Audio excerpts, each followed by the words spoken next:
When did you last buy something that made you feel really good? Was it a new phone, an awesome jacket, or a streaming subscription? Now, why did that make you feel so good? Imagine that good feeling you got, and on top of it, you knew your purchase would have made the planet better. And I don't mean greenwashing, I mean real benefits for nature and for communities. We want convenience, we want to make a living, and we want to feel good about ourselves. So we work, we earn, and we buy things that make our life easier or just feel good. And then someone comes along and tells us that our consumption fuels climate change, destroys biodiversity, exploits people and animals, that we need to want less. Too many will just block their ears. So, what if instead of resisting our natural desires, we redirected them? What if greed, our desire for more, would be the missing ingredient in solving the world's biggest challenges?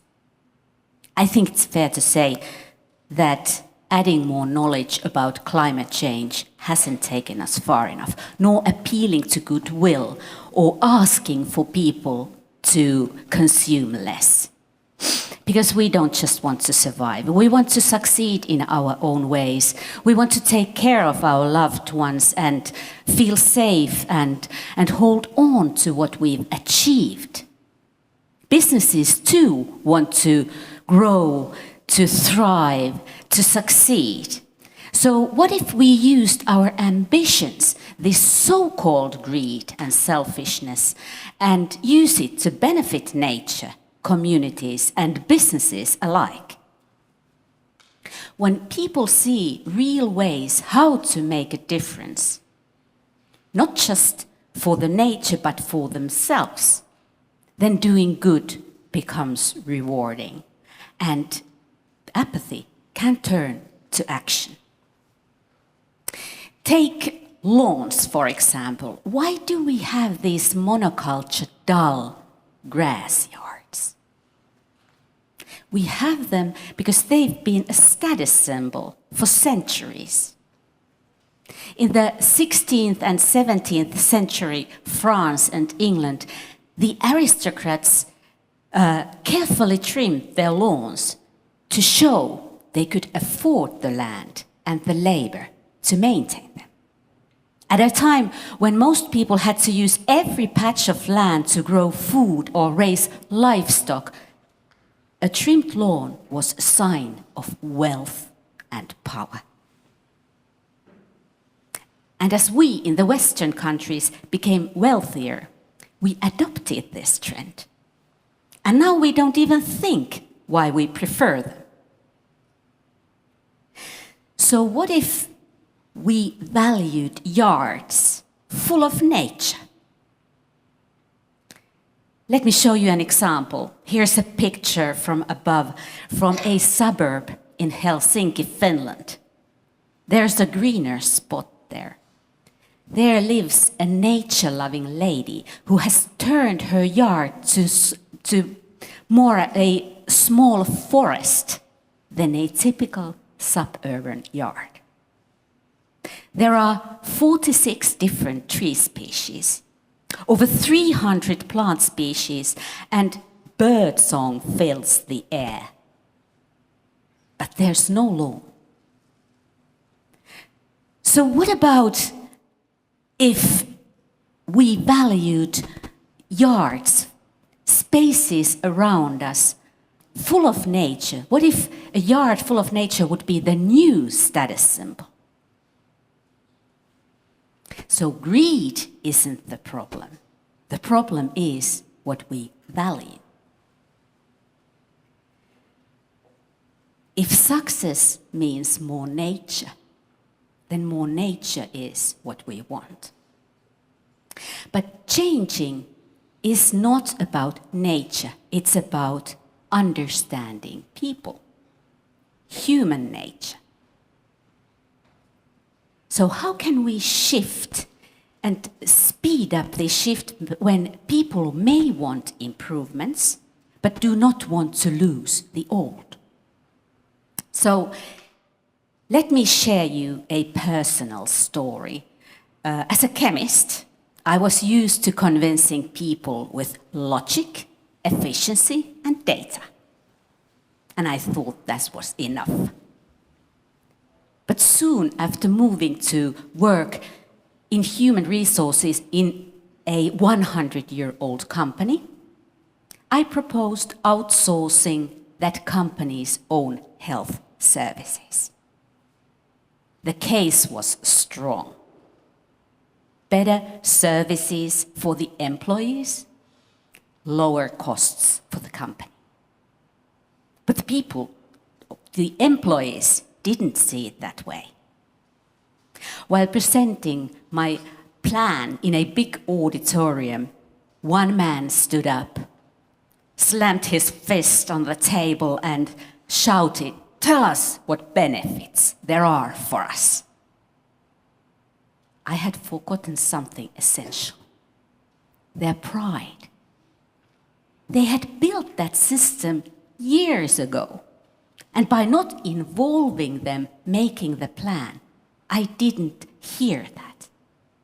And I lost their trust. So that taught me, if you forget the people affected, if you don't listen, you lose their trust and you may stop the whole change. But if you listen and engage, you can turn even our natural desires into something that benefit nature and communities. If our values change, the world changes too. And the good news is, the shift is already on the way. Companies and governments are already starting to see they can create value in new ways by working with nature and communities, not against them. Take Unilever as an example.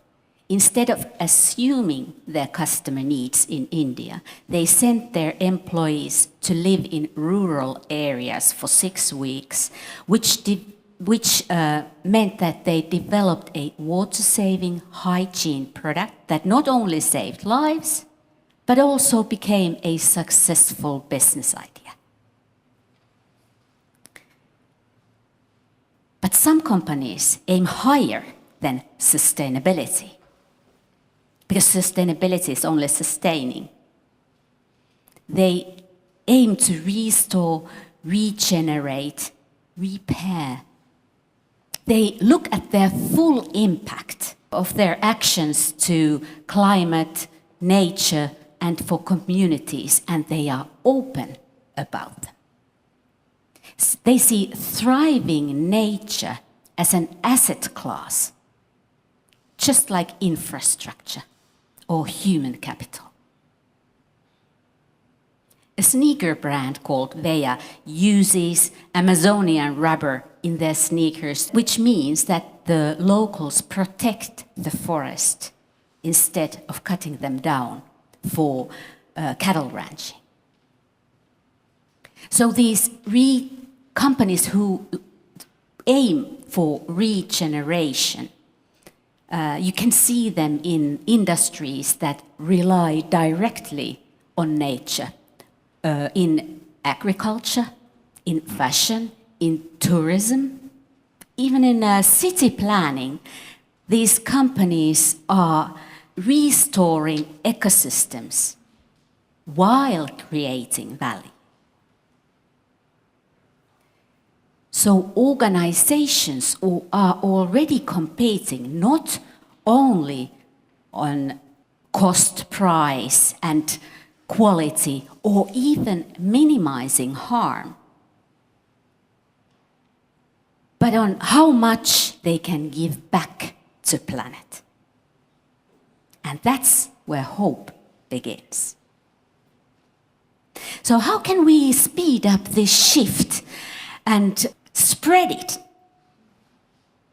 You can have an impact as a voting citizen, conscious consumer, thoughtful owner. But have you thought about how much influence you have through your work in an organization? That's probably where you have more influence than you realize. Because organizations don't act. People in them do. They choose what policies to lobby, what to buy, what to build, how to market. They choose the values. So if you work in marketing, you can shape what people desire. If you work as an engineer, you can design for recycling or enable recycling. Or if you work in finance, you can analyze financial data, but also social and environmental data and steer the investments towards regeneration.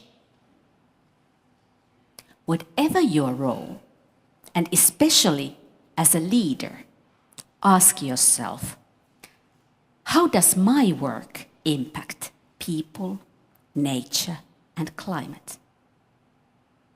How can I take them into account while doing my work? Let me tell you this. If you help solve the world's biggest problems through your work, you'll succeed in your career. It may be even your best career move ever. Of course, it isn't easy. It takes new skills. Skills like cooperation, new ways of thinking, systems thinking, leading ethically. A good tool for that is inner development goals. It's a free, science-based framework, co-created by over 1,000 experts and used by companies like Google, IKEA, and many others. And you can use it yourself too. You can learn skills that help not only sustainability, but yourself too, like listening, courage, resilience. Skills that help your own well-being and happiness.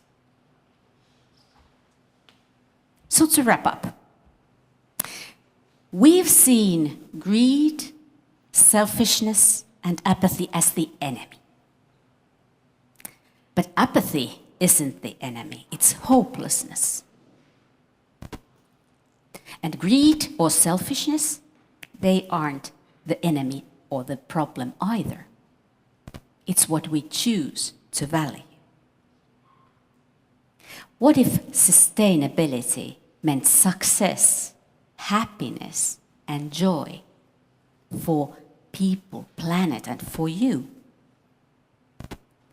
When people see real ways how to make a difference and the system rewards doing good, then greed can fuel regeneration.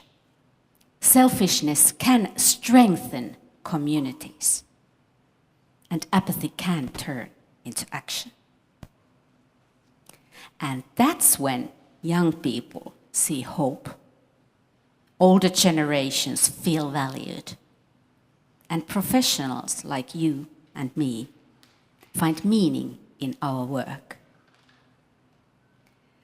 So, if the future isn't about wanting less, but about wanting better, what will you choose to want more of? Thank you.